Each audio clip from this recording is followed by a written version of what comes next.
We get it. You're busy. You want to grow, and we want to help. You're passionate about your craft because it deeply matters to you. Your faith is important. It's your foundation. At Stay Forth, we coach leaders to avoid burnout, live and lead with clarity, purpose, and from a place of health. We want you to experience long-term impact. Welcome to the journey.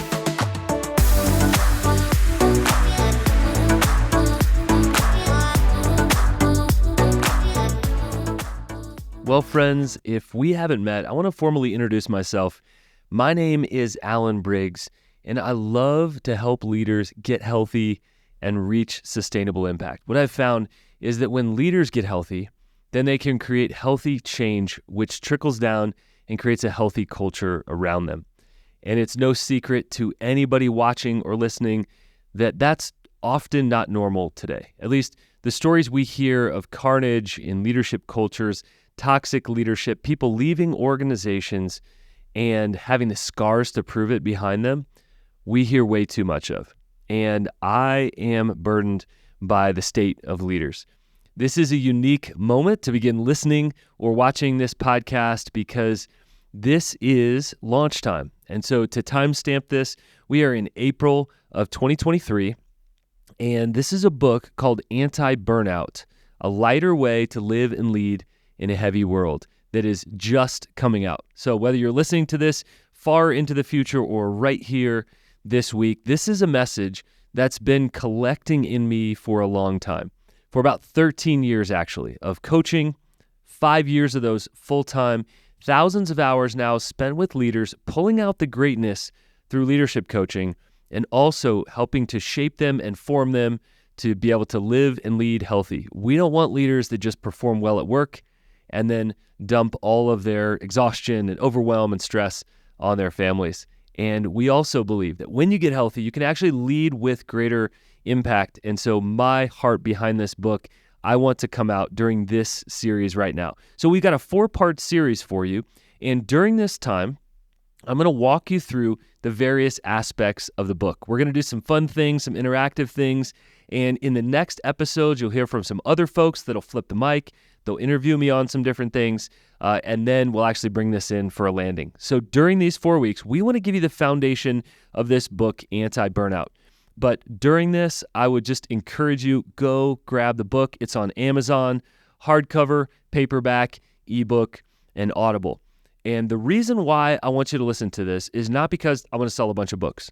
It's actually because I believe that these principles that have transformed many other people can transform you, that these tools could be incredibly helpful, that a couple of these practices that you'll hear in week 4 of this series are actually going to rub off on you a little bit, and you're going to go, I could do that. That could be helpful for me. You're going to spark some new things. You're going to get some fresh new ideas from this, and I am borrowing concepts from some of the best leaders out there, and I am sharing practices that I've heard from others and that I've tried out myself.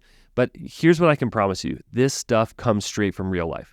This stuff comes from the last 5 years full-time and 13 years part-time of coaching leaders. And these are some of the best questions that I've learned or stumbled upon. These are some of the tools that are currently helping leaders. So this is not an idea. This is not a pie in the sky. This is actually an anti-burnout process that we have developed here at Stay Forth. And I've watched so many leaders light up. As we get into the middle parts of the book, I'll share some of the shifts that you'll need to make. I'll share some of the obstacles that actually have opportunities on the other side of them. But I have to say, the goal of this first episode and of the beginning of the book is actually to paint a very realistic picture of what's going on. And so we start with, what is the problem? And we are facing a burnout epidemic. And so I want to start with that. But before I talk culturally, I want to talk personally. Why? Why did I write this book? Well, I have always loved the energy and the potential of working with people who are visionaries and activators, people that see the future, who are entrepreneurial. They ask why not, they don't ask why. They are ready to disrupt something, to start something, to change something, to transform something. Those are my people. I fit in that space, and I'm drawn to those people. But here's the challenge, is that many times those people are only thinking about launch. They're not thinking about longevity. And as I began coaching leaders, And I was doing this in the context of ministry leaders and pastors who were launching new churches or launching new ministries. Then I found the same thing when I went over to the business space, and I found that business leaders were launching this thing and trying to grow at large, trying to provide for their family, trying to expand their team, trying to grow their revenue. And I started to find the exact same things and realized this is not just a Christian issue. This is not just a pastor issue. This is not just a ministry leader issue. This is not even a top-tier leadership issue. This is a human issue. That is that we have a deformed view of work, of rest, and of meaning. Let me say that again. We have a deformed view of work, of rest, and of meaning. And we are trying to put all the weight in our lives, or much of it, on what we produce at work. And that simply is going to end in disappointment, in overwhelm, in exhaustion, in stress, in anxiety, and potentially even in burnout.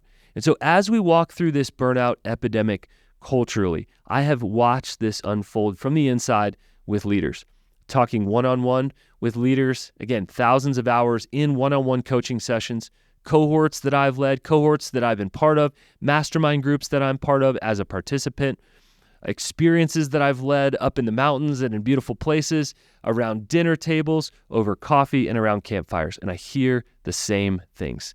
And so I just have this message in my bones that I just need to continue to share.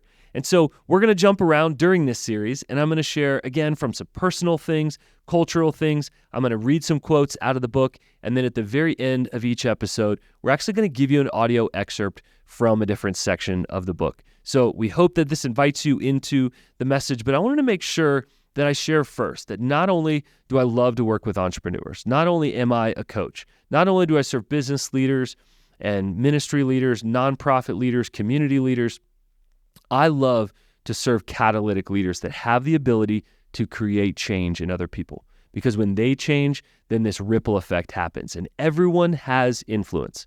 But catalytic leaders have an excessive amount of influence that can cascade down and create healthy cultures around them. And that's what I want to see. That's what I'm about. That's what fires me up, is systemic change, cultures changing over time, and ultimately being healthy and whole. And we need more healthy and whole leaders. I am a dad of 4 kids, ages 10, 12, 15, and 20. My kids are awesome, but they need a lot of attention, just like your kids. My wife is amazing, and she's full-time. She serves in foster care. She leads a foster care agency. I have a couple of different businesses going on, and there is plenty to do every week. But the lie is that there's not enough time to do the thing that you want to do.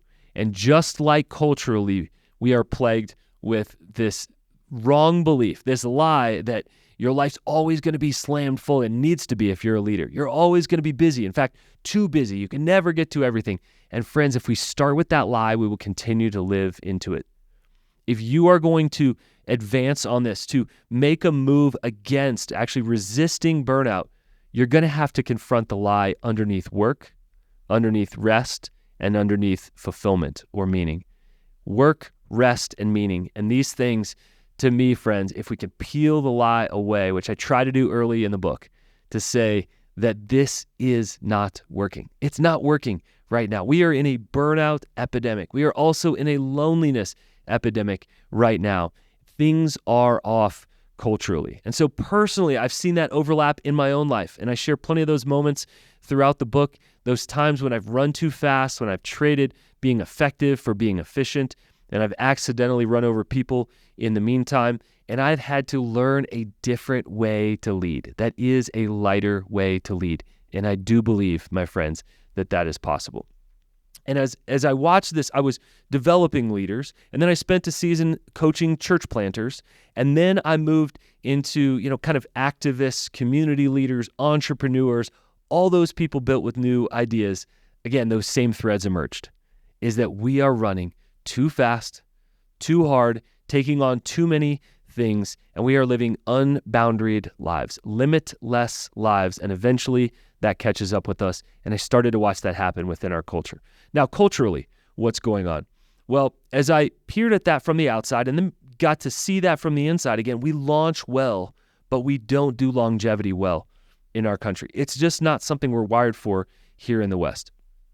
And so this kind of scary jump that I made to go full time and to say, I am going to commit my best hours, my best energy to helping leaders to get healthy. I thought it was career suicide.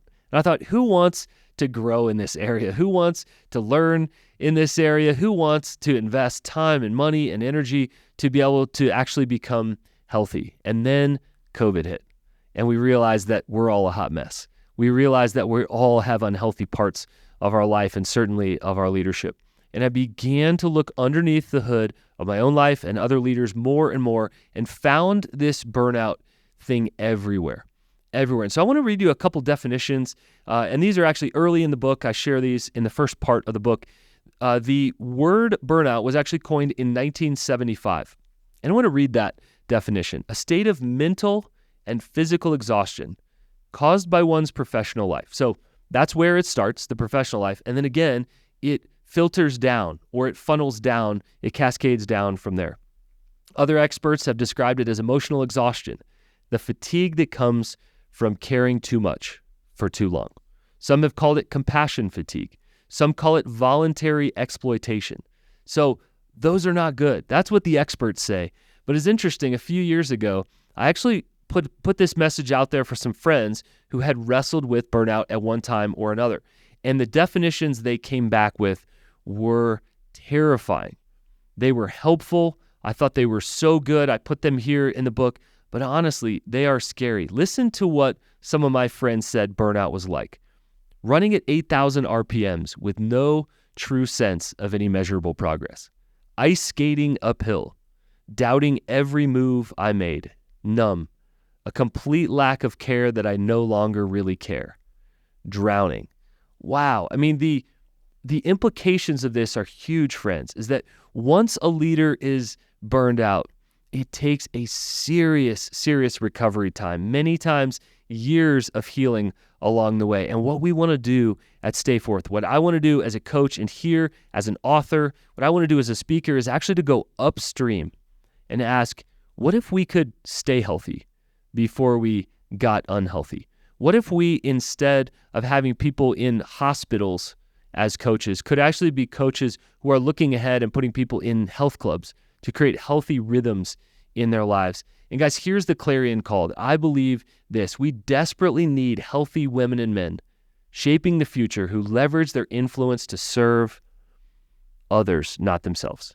To serve others, not ourselves. That is the call here, is for a type of servant leadership where we can give ourselves away. But friends, if we are burned out, we cannot give ourselves away. We have so little to give. You can only give what you've got. And that is my message in this first part of the book, is that we have a serious issue and we need to address it. It doesn't do any good to dance around it and to act like that pink elephant is not sitting there in the corner staring right back at us. Friends, we have an issue, and that's the issue we start the book with right there. Whether you come from a space of leading a whole organization, leading a team, leading a family, or just being active in your community, friends, you are at risk of burnout. I am at risk of burnout. We need to be careful. And we proceed with caution. We realize this is an issue. And I want to share a couple of kind of reminders for you that will be helpful as we enter into the content portion of this, where I'll read from the book. We have a cultural problem, and it's coming for all of us. This is a cultural problem. It's coming for everyone. It isn't just the medical industry. It isn't just education. It isn't just pastors. It isn't just entrepreneurs. It isn't just CEOs of large companies. Friends, it's coming for us all, and we must resist. Guys, passively floating through our culture does not work. People are coming for our time and for our attention. And friends, it is worth fighting upstream and uphill for health. I promise you that. But here's the beauty, is once we uncover rhythms, we can actually have these, what I call $10 habits that become $10,000 investments. $10 habits that become $10,000 investments, kind of like James Clear in his book, Atomic Habits, is once we can learn these habits for raising the things that fill us, lowering the things that drain us, we actually get to watch this beautiful flywheel spin. And I've watched it with so many leaders. I've watched it in my own life, and we all get tired at times, friends. But if we can put habits in our lives and that we can have places to come back to realize it is worth doing the small things to continue to not just stay healthy for ourselves, but so we can nourish those around us, be active in our community. We can actually enjoy our time off. We can have riverbanks between our work and our family time and our hobbies and our time with friends so that it's not all a swamp of work-like activities. The second reminder here is our culture is living on a default mode of full and busy. Our culture lives on this default mode, full and busy. If you ask anybody, how are you? I bet you 8 out of 10 will say busy. How's your schedule? Full. As long as our lives are busy and our schedules are full, then we are going to accidentally drift toward burnout. Guys, here's the kicker, especially if we're full and busy, is that as we're heading toward burnout, we are sometimes the last ones to see it. Other people may be able to see the dysfunction in us, and it's hard for us. The more tired we get, the harder it is to spot, right? It's a vicious cycle. And yet, if we can continue to stay healthy, we'll work through some of these tools and some of these questions here in the book, staying self-aware, staying in community enough, we can actually identify this before it becomes a major problem. And friends, please hear me saying this. You can shift the fullness of your life and you can downshift. You can shift the busyness in your life and yet you can actually move to a realistic pace. You can have priorities that deeply matter to you. Friends and hobbies and family and community and things outside of work. Work to many has become a secular religion of the day, and we must push and resist against that. We are used to saying yes, and yet there's this beautiful word of no that we can resist. The last reminder I want to give you is that we live in an age of high change and high fear. There is so much change happening right now, way more than we realize. And there is so much fear that we're living in right now. The amount of change that we are facing technologically, that we are chasing even in our communication outlets, and the way that people can get access to us as leaders, the constraints we have on our lives, maybe the limitations that leadership gives us, or at least the expectations people have of us. Guys, we are facing a lot of change. And change always involves pain, even if it involves freshness. Secondly, we live in a fearful age. Some are calling it the age of outrage. And outrage comes from fear below it all. And especially as we head into this election season and things are heating up culturally, I want to remind you that we can stay grounded. We can lead healthy. And this election season does not have to be divisive for you like it can be for so many. And so with those reminders that I'm just sort of ending this time with, I want to leave you with this, is that my desire is for you to live healthy and whole so that you can nourish other people around you to be healthy and whole. And here is what I think is so cool, is that when we get healthy, we actually can accomplish more impact. It feels like we have to choose between those. And what I say is health first and then impact. Get healthy, then reach that sustainable, long-term, that longevity impact that just keeps giving over the years. And I invite you in this first part of the book and in this episode to really think through not only what burnout is and why it matters, but actually how we could begin to turn the tide. And in the next 2 or 3 episodes, I'm going to give you some very tangible, very practical ways to turn the tide. But friends, please realize we do have a burnout epidemic on our hands. And during this reading, I'm going to give you a little bit of the why this matters culturally and what burnout truly is. I want to paint a picture of this. Friends, welcome to the Anti-Burnout series here on Stay Forth Leadership Podcast. We want you to live and lead in a way that is lighter, even in our heavy world. So hope you enjoy these excerpts of the book, and we'll catch you on the next 3 episodes of this ongoing series on anti-burnout.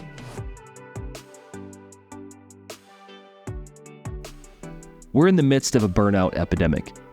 You can find it in every industry, sector, and age group. I'm not trying to be negative, only to paint a realistic picture of what we're facing. Burnout is real. Burnout is dangerous. Burnout is widespread. We must be aware of it for ourselves, those we love, and those we work with, so we can make adjustments. The bad news? Burnout is stealthy. It sneaks up on us. The good news? when watching for burnout, we can take action against it. After years of watching burnout pop up in conversations in nearly every field and group I worked with, I felt compelled to make a shift to focus on health in addition to impact. This book has sprouted directly from that commitment. In the course of a 3-year period, I watched leaders who I thought were burning bright make sudden decisions to quit, relocate across the country, and take shelter for healing. What's going on? I wondered. As I met with and coached leaders in different fields, I saw the same thing everywhere. Burnout isn't just coming for founders and entrepreneurs, it's coming for everyone. You either know someone who's burned out or you are that person.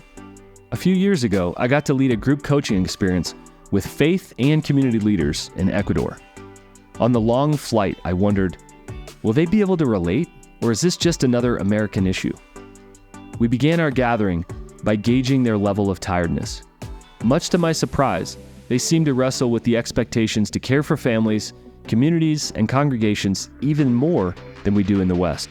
Their fatigue levels were high, and they were constantly leaving the room to make calls. I was speaking through a translator, and she wrestled for the right words to describe burnout. A man came up to the translator and whispered the word fundido to her. The translation? An engine that seizes up from running hot with no oil.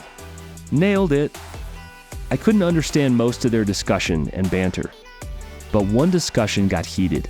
A younger leader called an older leader to the carpet for his statement, "We'll rest when we're dead. Our communities need us." The younger leader quipped back, "If you do not rest, you will be dead." Touché. The Korean language now has its own word for working yourself to death, guarosa. Alex Payne reports that Koreans now work more hours per year than almost any other country in the world.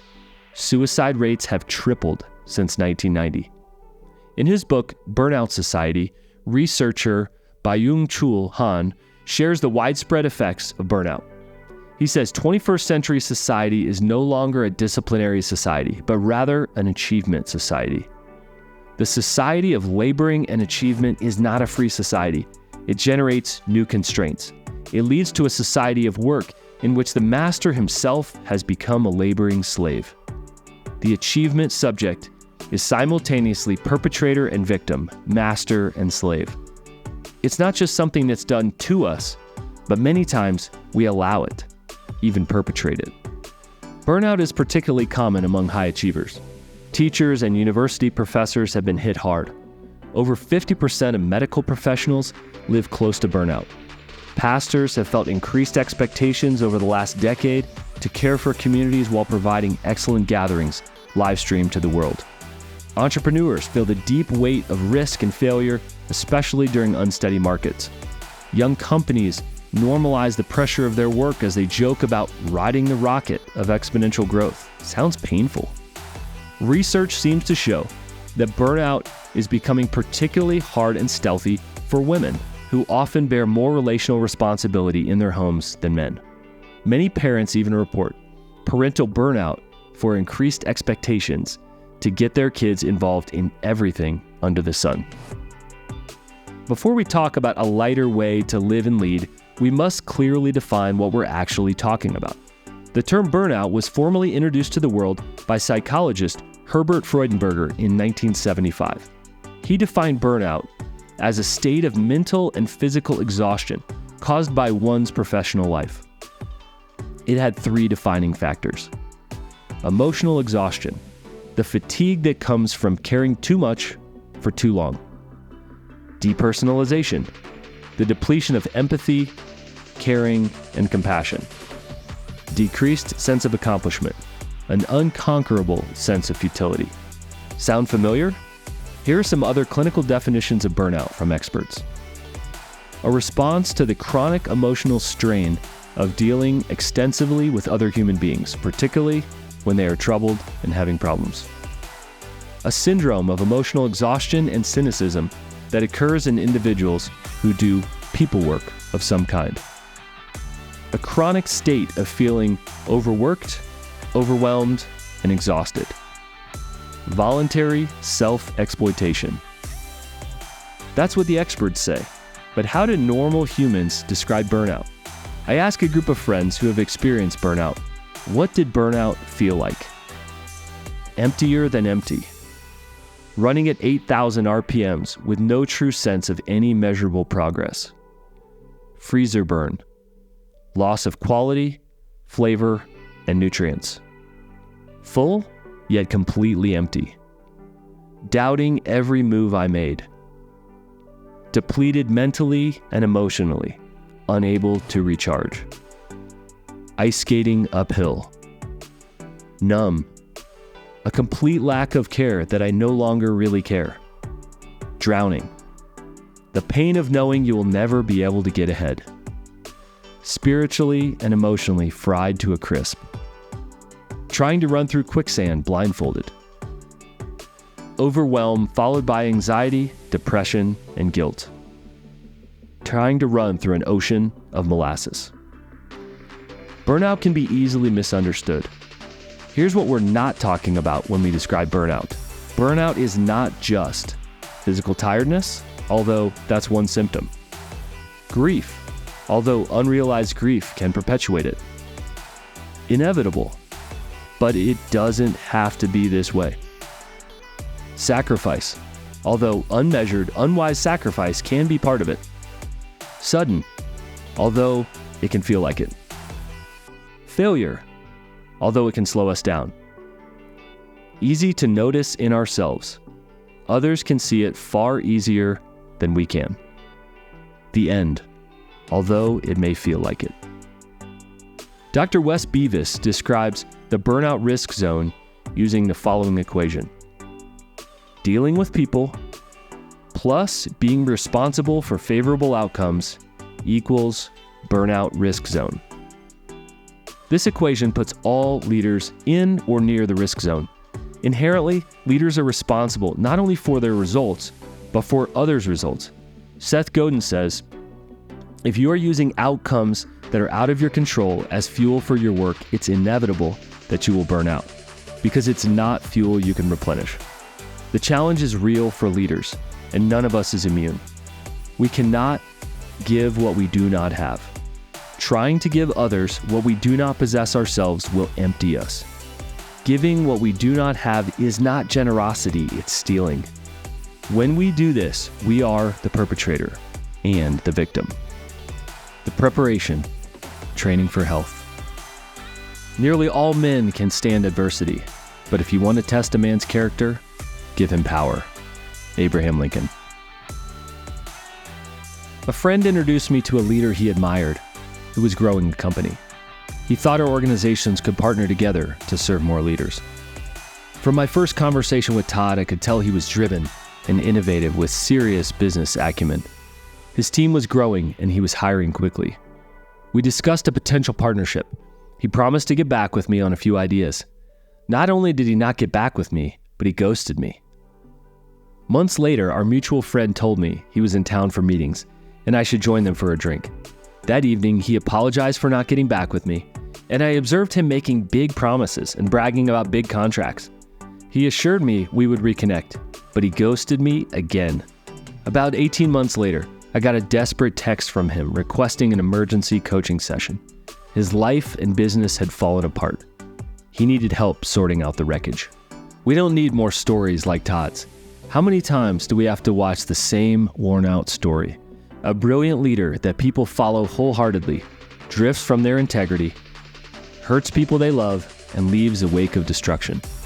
A great company with great products who employed great people simply couldn't maintain the success because they became unhealthy. Scandals broke, money was misused, promises weren't kept. This can happen to us if we ignore personal and organizational health. Yes, any of us. Somehow, health feels too simple, too elementary. Leading can feel weighty. You're already climbing a mountain, and people add baggage to your pack. Sometimes the weight on leaders' shoulders feels too much to bear. Leadership is a serious climb that impacts us and many around us. We must fight for a lighter way to live and lead. Before we push on, take a moment to pause and reflect. What feels heavy right now? the expectations others have of you, the reality that you're putting your family on the back burner, the pressure of hitting your goals, the shame from not hitting last year's goals, the multiple responsibilities you're juggling in your role, the gnawing feeling that you're doing too much.